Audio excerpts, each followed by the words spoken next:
Back when I was 16, I had just recently broken up with my girlfriend at the time, the first love, as you will. And as I was sitting down, in the room having a cup of tea, just staring in blank space, my mother came into me and said these kind of powerful words. She said, "There will only ever be one person in your life that is truly number one, and that is you." I thought it was cold, a bit heartless, honestly, especially coming from her. Because by that time I'd already decided what I was good at and what I was being used for. It was mostly being the helper, the guy that everybody came to. So it meant that I was pushing support onto others more so than on myself. And honestly, it felt like a very, very good thing. At least everybody told me it was a good thing. Teachers, friends, family. "Oh, you're such a good boy, Alan." Or "You're such a good listener." Nobody ever really mentioned the part that comes after that. So that's what I did for about 25 years, give or take.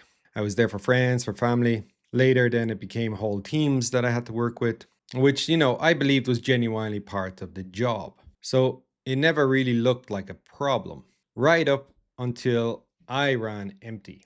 And this was more or less permanently empty. I was completely destroyed. But it wasn't something that's dramatic. It's not the thing. There was no like collapse or some moment that it all suddenly came apart.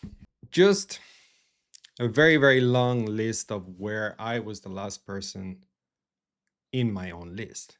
And every day I would have told you that I was fine. So eventually, what I did was what any reasonable guy would do in this situation. I pulled back into everything and disappeared into video games. Perfect solution because nobody in there really wants anything from you. It's just you, your headset, and a bunch of strangers who actually don't know your name. Then came one night where I'm sitting there, probably about 11:30 in the evening, and I have this guy on the call with me, and he's talking me through the worst breakup he's ever had. Then it clicked. I managed to rebuild it. The whole job, just better graphics. That's when I finally understood her. She wasn't softening it at the time. She meant it exactly as it is. You see, you have to learn that it's not me first when it's convenient, or not me first when everybody else is sorted out with their problems. It is me first, full stop. Because everything I wanted for other people was running on a supply that I had never checked. And I want to be careful here because there is a version of this that is just selfishness. And I don't believe that's what she was trying to say. Now, she wasn't telling me to care less. She was kind of telling me that caring about something has to come from somewhere. And that somewhere has a bottom to it. And I felt like I was the only person in the world who could see that level, that bottom. Because nobody else can check it for you. Your family can't, your team definitely can't, because from where they're standing, you look fine. You're the one who answers, you're the one who sorts it. So why would they worry about you?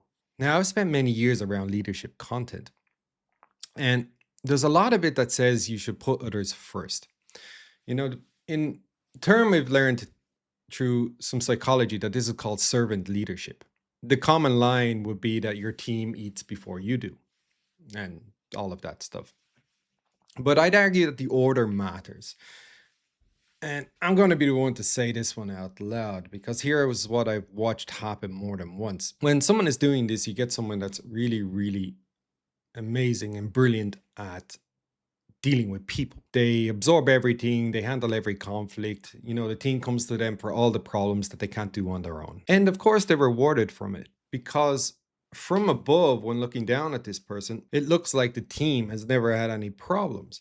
So you end up getting more tasks around this, and that's the reward. You handle more people, more of the difficult tasks, and oddly enough, none of it is in the job description. And the thing is, nobody ever really says thank you for this either. But that's a self-reflection because you can't tackle the problem if nobody knows about it. Then you'll find one day you have nothing left to give and no idea what actually happened because There was never a point where anyone ever said that this is too much. It wasn't from their manager or from them. What actually happened is that you're constantly giving out a resource that was never being topped back up, which is interesting because you can be the most generous leader in the building and still be the single biggest point of failure. So, what does it actually mean in practice? Because the advice, look after yourself, is the sort of advice that sounds lovely but changes nothing. For me, it came down to three things. So, the number one thing that I would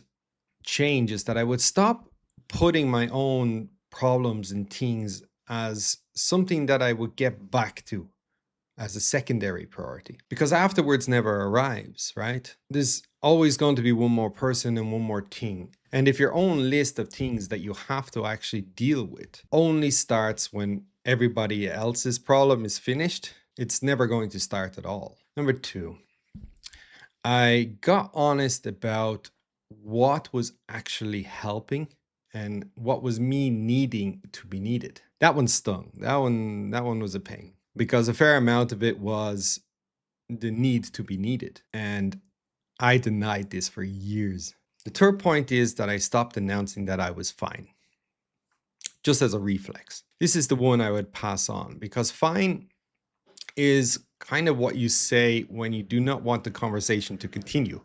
And I used this for about 2 decades, which brings me back to the full loop. After many, many years, I'd still say my mom was right. And I'd say it the way she said it, because she wasn't wrong about the wording either. Look after yourself first. Yes, before others. It's the bit that everyone flinches at. And it's also the bit she meant. Because more often than not, you are what others are standing on.